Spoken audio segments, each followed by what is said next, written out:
ბათუმი 8-დან 10 მაისის ჩათვლით ექსპერიმენტალური მუსიკის ფესტივალ Sound Springs უმასპინძლებს. ფესტივალის ორგანიზატორებმა დაგეგმილი ღონისძიების შესახებ დღეს პრესკონფერენციაზე ისაუბრეს.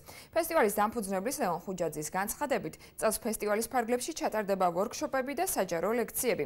ლექციებს მსოფლიოში ცნობილი ქართველი არტისტები ნიკა მაჩაიძე, ნინო ჟვანია, კოკა ნიკოლაძე გაუძღვებიან. ფესტივალის მიზანია მუსიკაში ექსპერიმენტის მნიშვნელობის დაფიქსირება, მსმენელისათვის თანამედროვე ტენდენციების გაცნობა, მუსიკოსებს შორის თანამშრომლობის გაღრმავება. საერთაშორისო ფესტივალი სტუმრები გყავს, ანუ მუსიკოსები გყავს პოლონეთიდან 2, სომხეთიდან ასევე 2 და ნორვეგიიდან იქნება ერთ-ერთი ქართველი შემსრულებელი, რომელიც იქ სწავლობს და ცხოვრობს.